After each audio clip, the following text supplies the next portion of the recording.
afternoon and welcome back to Football League World TV. We've got another EFL Transfer Zone show for you this afternoon where we're going to be running through all the latest transfer rumours and gossip from across the English Football League. My name is Sam Rourke, the Chief Editor of Football League World.co.uk. I'm joined by two of my colleagues, Ben Wignall and Chris Gallagher. Ben, how are you getting on this afternoon, mate? Yeah, all good, Sam. The transfer specials are the highlight of my week. What could be happening in the EFL this summer and more interesting transfer rumours that have come out this week that we're talking about. Good stuff. Chris, how are you getting on? Yeah, not bad, thanks. Yeah, as Ben said, there's a lot to get through, and the rumours keep picking up now as the season comes to an end, so it should be an interesting show. Yeah, lots to talk about on today's show. We are broadcasting live on Facebook, Twitter, and YouTube, so get yourself in the comments. What do you make of some of the rumours we're talking about today? What players would you like your club to sign in the summer transfer window? Let us know in the comments and we will discuss your comments live on the show. But let's get straight into it. Okay, we're going to start off with Callum ODowd. He is a wanted man following his release from Bristol City. O'Dowd spent 6 years at Ashton Gate, but his game time this season has been pretty limited. Only 20 appearances for the Robins this term. He has now been moved on by Nigel Pearson. Birmingham and Cardiff City are two clubs keeping tabs on the Republic of Ireland international in the summer. Ben, let's come to you first. It's been a disappointing season for Callum O'Dowd. Perhaps hasn't really necessarily hit the heights at Bristol City that many expected him to do, given his impressive time at Oxford United prior to Bristol City.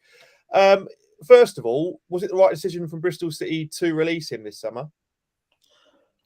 I'm in two minds about this. I mean, he was playing quite regularly under Nigel Pearson in the first half of the season. You know, he transitioned to a wing-back system, and even though he's a natural winger, O'Dowd was being played at left wing-back for most of his appearances, and you know Bristol City's results weren't great in the first half of the season. But you know, with a lot of Championship teams that are playing these attacking wing backs, and he seemed to fit in there pretty well. Obviously, he was injured for most of the second half of the season, and I think Bristol City could have triggered the option in his current deal to extend it by a year, but I think they wanted him on a lower wage. So I can understand why they've chose to get rid of him. I think they might be targeting someone maybe younger in that position. They've got Jada Silva as well, still able to play there. Obviously, like you said, he's probably not hit the heights expected, but I still think there is a player in there, and I don't know if Bristol City will end up regretting the decision, but I think he could go to a Championship club and impress. Yeah, he's always shown flashes of quality in the Championship, Callum O'Dowd, but not necessarily has got that consistency. 10 goals in 176 appearances for Bristol City. Definitely some improvement needed in terms of goal contributions, Chris. Do you think he could offer something to the aforementioned clubs, Birmingham and Cardiff? Yeah, I do. I think we've got to mention with those two clubs as well, they're both trying to do a lot of business this summer with not a lot of money. So you've got to start looking for some bargains and for some free agents. So I think in that sense, he will appeal, because I was surprised to see he's still only 27 years old. So he should still, in theory, have a lot to offer. So yeah, I think I can understand why the two clubs are showing an interest, because I think managers always think that they can be the one maybe to get a player that we've mentioned that's inconsistent to get them playing at a high level regularly. And I think both Bowyer, if he's still there, and Steve Morrison will think that they can do that. And as mentioned, with the budget restrictions, I think this is the sort of signing that you've got to take a punt on. And he can play a few positions. We mentioned wing back as a winger. He could probably play centrally in a three if he needed to. So that versatility helps as well. I think it's not the most inspiring signing that either club would make, but it's one that on a free is probably decent business. Yeah, it's also worth noting, like I said, he is a Republic of Ireland international, so he has got that sort of international pedigree on his CV as well. Chris, I'll just stick with you finally then on O'Dowd and look at the Birmingham interest in particular. We've seen Onel Hernandez operate, as a striker or out on the left wing for Birmingham a lot this campaign. Obviously, he's going to go back to his parent club this summer. Would someone like O'Dowd be a good replacement for someone like Onel Hernandez out on that left wing at Birmingham, do you think? Yeah, I think he could be, but I'd say, as you mentioned there, the lack of goals would be a concern, and his assists record isn't very impressive either, really. So you'd probably want someone with more productivity, but Blues aren't really in a position to be spending big money on finding a replacement. So, yeah, I think he'd be more of a squad player, not necessarily someone who's going to go straight into the 11 and improve them and take them up the table. But he could do a job over the season anyway. Okay, any Bristol City fans watching this show, let us know in the comments what you make of the decision to release Callum ODowd. And if there's any Birmingham or Cardiff fans watching, would you like to see the Republic of Ireland international arrive at your club in the summer transfer window? Let us know. Right, let's look at another EFL transfer rumour next. There's been some interest in Sheffield Wednesday striker Lee Gregory, Middlesbrough, Derby County and Wigan Athletic, all linked with a move for the 33-year-old this summer. Gregory's enjoyed a really productive campaign for Darren Moore's side this season. 16 league goals and 6 assists for the Owls as Sheffield Wednesday narrowly missed out on a place in the League One playoff final. Ben, let's come to you. It's been a really productive campaign for Lee Gregory, who's perhaps struggled to hit double figures consistently in the second tier, but at League One level, he really seems to have found his feet. What do you make of this interest from Birmingham, Derby, and Wigan?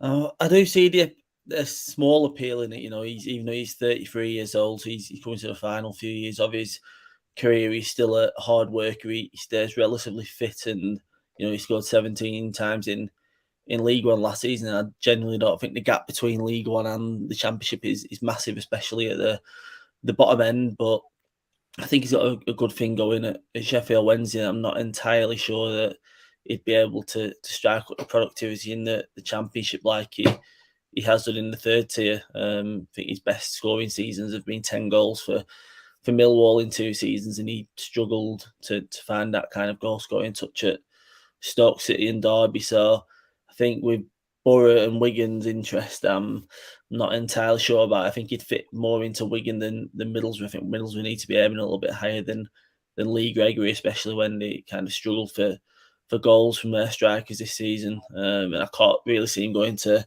Derby because Sheffield Wednesday will be asking for a transfer fee, and I think Chris Kirch has already said when the takeover was completed that there won't be loads of money to spend. I think they'll focus on free transfers and loans. So I think what's best for Gregory is probably sticking with Sheffield Wednesday, and I can't see a Championship move coming from this summer. Chris, do you echo Ben's sentiments there? Do you think it would be best for Lee Gregory to stay put at Hillsborough next season? Yeah, I do completely. I think, as you mentioned there, the Middlesbrough link is really surprising because we know the trouble they've had with finding a goal scorer since Wilder came in, and he's not going to solve that. His record suggests that, so that would be very baffling. The Wigan move would be more understandable, but yeah, I think Gregory's at a massive club now. He's the main man. He's had a good season, and you can't I think he should just keep going and try and score the goals next season to take the Owls back up. Yeah, definitely a situation to keep tabs on. Lee Gregory's future at Hillsborough, Middlesbrough, Derby and Wigan, 3 clubs linked with a move for the experienced striker in the summer window. Right, let's look at another rumour next. This is a Football League World exclusive. We understand West Ham remain very keen on Nottingham Forest centre-back Joe Worrall in the summer transfer window. The Scotland internationals enjoyed a really great season for Steve Cooper's side. They did, of course, reach the Championship playoff final last night after an exhilarating semi-final against the Blades. But West Ham do remain keen on the player, regardless of whether Forest achieve promotion to the Premier League or not. Ben, let's come to you then. Is Joe Worrall a Premier League standard defender in your eyes? I definitely think he is, yeah. And if it's West Ham he does go to, if Forest don't go up, then I think he'd be landing at a pretty decent club. I think David Moyes does like to give players from the EFL a chance, and he does like to bring them in. And with West Ham's current centre-back options, they've got Issa Diop, Kurt Zuma and Ogbonna and Dawson. The latter 2 are in the 30s, so I think there could be a need to freshen up, especially with Europa Conference League campaign coming next season, there'll be a lot of rotation going on. So I think another centre back will be needed, and I think Worrall will be keen to go to the Premier League as soon as possible. Even though he's 25, I think a lot of players, if they've not had that chance yet, will want to make that move. So if Forest do lose that at Wembley, I could see a Premier League move on the horizon for Worrall, and he's certainly merited it from this season's performances. Yeah, it's been a fantastic season for Worrall at Forest. Chris, Leicester City are also interested in the player, but let's just concentrate on the West Ham interest. As we said, we understand it that West Ham do remain very keen on Worrall ahead of the summer. Chris, is he a player that you could see slot straight into that Hammers 11 next season if he does move to the London Stadium? Yeah, well, obviously it's going to be tough because we know how well West Ham have done over the last 2 years, but Ben touched on it there. Dawson's age makes him probably a bit vulnerable in the team. I'd expect Kurt Zouma's the main man for Moyes moving forward, so he'll be nailed on to play when fit, although he does have a few injury problems. But then if you have Dawson and Ogbonna, the age and their injury issues, well, Ogbonna's, and then you look at Diop, isn't really someone he fancies. So yeah, I wouldn't rule out him making himself the main partner for Zouma in that back four, and he obviously sometimes plays a 5 as well. So yeah, and I think we've touched on there with them in Europe, the fixtures come thick and fast, and I think West Ham probably realised they fell a bit short this season. The rotation wasn't really there. He didn't have the squad that he wanted, and you're looking at they didn't have a striker to replace Antonio, and maybe 1 or 2 centre halves, although they were unlucky with the injuries. But there are areas he's definitely going to want to strengthen, and I think Worrall would back himself to make himself the main man alongside Zouma over the next year or two. Yeah, absolutely. I suppose a lot will depend on whether Forest do get promotion in that Championship playoff final against Huddersfield at the end of the month. But there we go. We understand West Ham remain very keen on Forest centre-back Joe Worrall. Right, let's look at some more news next. This is just a reminder for all those watching. If you're watching this live, get yourself in the YouTube live chat. We want to hear your comments. And if you're watching this on repeat, comment down below. Let us know your thoughts on all things transfers in the EFL. Right, let's touch on the future of Tom Barkusen. He has been released from Preston North End, and Derby County and Bolton Wanderers are 2 clubs linked with a move for the 28-year-old in the summer transfer window. He's only made 13 appearances at the Deepdale outfit this season, so we expect some interest in him in the summer transfer window. As we said, Bolton and Derby, 2 clubs keen on him. Ben, let's come to you naturally as a PNE supporter. First and foremost, right decision to let Barkusen go this summer?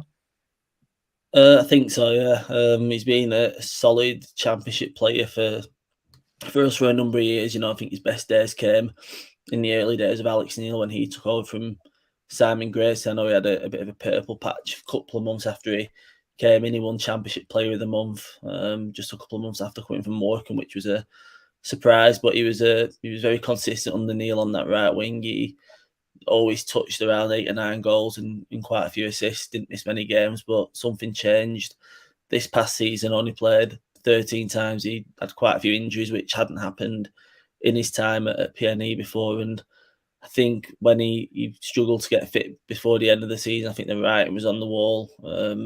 Obviously, Wignall hadn't got a lot of chances to see him in action, and I don't really think he fit into the 3-5-2 formation of Law, because he was tried out under McAvoy as a wing-back and didn't really seem to fit. So I think it was the right decision, and he will find himself probably as a starter at a very good League One club, or perhaps maybe a low-end Championship. Yeah, absolutely. Chris, let's come to you then. In terms of the Derby and the Bolton interest, are they 2 clubs you feel could we benefit from the addition of Barkusen this summer? Obviously, you look at Bolton, Dapo Afolayan continues to garner a lot of interest in the summer. His future remains somewhat uncertain right now, but do you think he'd be a good addition for Derby or Bolton? Yeah, I think definitely for Derby, I think we obviously know the problems they've got, and they're going to have to be very busy when it comes to when the takeover does go through in terms of bringing players in. And I think I agree with Ben there when he said he would be a top end League One player. So yeah, I think any club who does manage to sign him in the third tier is doing a good bit of business, whether that's Derby or Bolton. Obviously at Bolton there is, as you mentioned there, they do have quality in the final third, and they've scored a lot of goals this season. But in a way that he'll obviously give them another option, and he could suit the attacking style of play that Evert's trying to implement there. So yeah, I think if any League One club does manage to bring him in, it's a good deal for them. Yeah, we spoke to our Derby County fan pundit Jason Straw earlier in the week, and he seemed to be pretty content with the thought of signing Tom Barkusen in the summer transfer window. Ben, just finally then on Barkusen, I suppose over the years he's been renowned for his pace, his acceleration. Has he still got it? I mean, from what you've seen of him this season, is he still that sort of rapid player? I mean, I haven't seen too much of him myself this season, but is that still in his locker? Yeah, he's still got the pace. I just didn't think he suited Frankie McAvoy's system. You know, he played kind of defensive wing backs opposed to Ryan Law's attacking ones, and I just don't ever think it suited him. He played a few times up front at the end of last season with Emile Rees, and you know he can play as a striker, but his natural position is a right winger. And I think with Bolton and Derby's interest, he'd fit into Derby's team. You know, Wayne Rooney plays that system, but I think Ian Everett changed to a 3-4-1-2, and so I don't think Barkusen would, unless he's going to move back to a 4-2-3-1. Then I don't think Barky would fit into that. I've maintained for the last few months that I could see him at Sunderland. You know, he was a favourite of my neighbour in Longridge, Alex Neil, and I could see him potentially taking up there, whatever division they're in. He'd be a good signing for them. But he's based in Liverpool, so it would be a bit of a commute. He might want to look to stay in the northwest, but I could definitely see Derby being a good option, and perhaps Sunderland if their interest comes about, because I can see Alex Neil wanting to reunite with him, but he's definitely still got the pace. Just a case if he's got the end products. He's not scored since December 2020, so he would need to add a few more goals to be a worthwhile signing.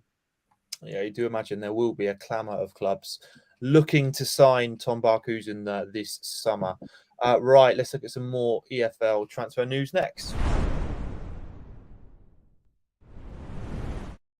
Middlesbrough are looking at Blackburn Rovers centre-back Dara Lenihan this summer. His contract situation at Ewood Park continues to rumble on. His deal does expire this summer. He's yet to sign a new deal. Chris Wilder's Borough keen on a move for the player. Ben, he's been an ever-present for Blackburn this season, a real rock at the back. Is he someone that would enhance Borough's backline, in your opinion? I think so, yeah. I think you can't blame him for wanting a new challenge. You know, he's been at Blackburn all his career, and I think Borough are expected to be up there at next season. And I think it was evident from the loss to Pearney in the final game of the season, they might need to strengthen at the back. You know, I think the back three solid enough with Dyke, Fry and McNair, but I think Fry's always going to command Premier League interest, and they definitely need some depth at the back. Losing Sol Bamba, you know, Grant Hall's not really featured much, and I think Lenihan will give Wilder something to think about in terms of a selection dilemma. And you know, he's got experience. He's been a leader for Blackburn for the last few years, and he's also got a few caps for Ireland. So I think he'd be a very good signing for Borough if it came off. Yeah, obviously his contract does expire, like I said, very soon. You know, he could be available on a transfer window. Chris, do you think getting him on a free transfer would be a bit of a coup for Borough?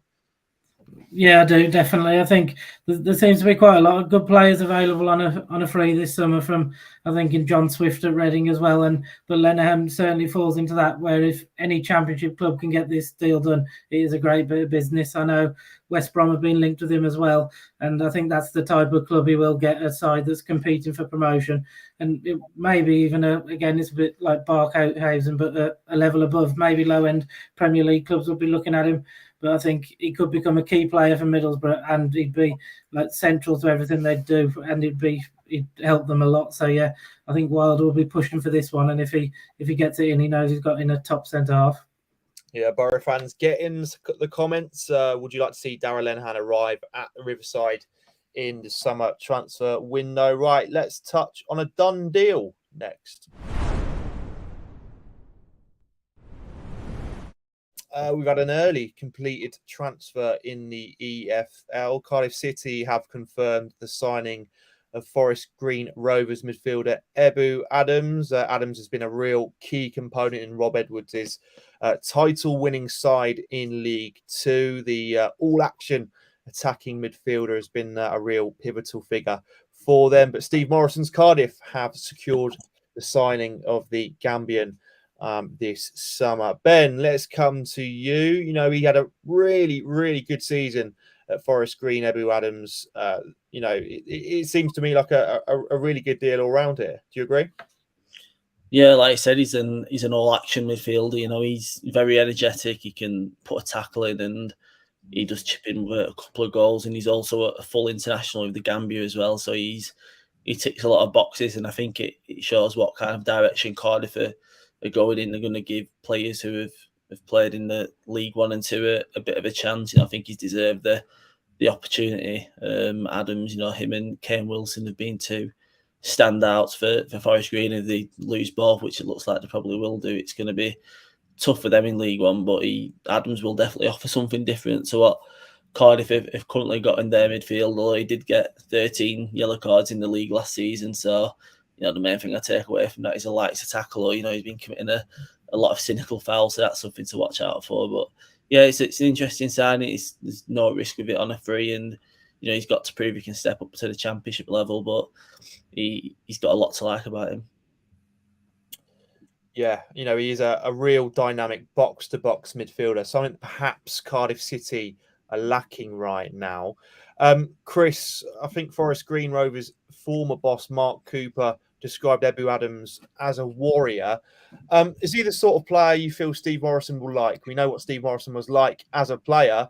It seems he sort of wants players within that sort of you know, that character. They've got that ability to run through brick walls.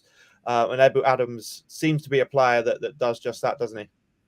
Yeah, I do, and I think it's a great signing for Cardiff. As Morrison's mentioned for a while now, he's always been looking. Once he got that extended contract, it'd been about looking to this summer so he could really make his mark on the team and make the team how he wants it. And yeah, as you said, he's not wasting time. They've made two signings already, I think, and there's going to be a lot more. But this is one that should excite the Cardiff fans. I think their support over the past few years maybe has become a bit fed up with how the team is. They've just been plodding along, really, and now it feels like it's the start of a new cycle, like a new era. And then they've got these players who he's not the youngest, admittedly, at 26, but it's his first chance in the championship. It's a step up. He'll be desperate to impress, and I think the Cardiff fans will embrace that. And I think if he carries on making signings like this, they could have a team that the fans really relate to, and that'll make them quite hard to beat next season, definitely. Yeah, our Cardiff City fan pundit Ben Johnsey, when asked his reaction on this signing, was very, very happy with this, and it seems to be the case with a lot of Cardiff City fans if you look at the reaction on social media. There we go. Ebu Adams has arrived at the Cardiff City Stadium on a 3-year deal. Right, well, that brings the EFL Transfer Zone show to an end here on Football League World TV. Ben, Chris, thanks for joining me this afternoon. Thanks for everyone watching and getting in the comments. Just a reminder, if you are watching this on repeat on YouTube, please do stick a like in below this video and subscribe to the channel. We are on the road to 1,000 subscribers. We've just hit the 800 mark. We are edging closer to the big 1K. So please do help us get there. It really is appreciated. We've got no shows tomorrow on the channel, but we've got the big Under the Microscope show on Friday, looking ahead to the League 1 playoff final between Sunderland and Wycombe on Saturday. So make sure to tune into that on Friday. That kicks off at 11 a.m. But from myself, Ben, and Chris, we shall see you soon.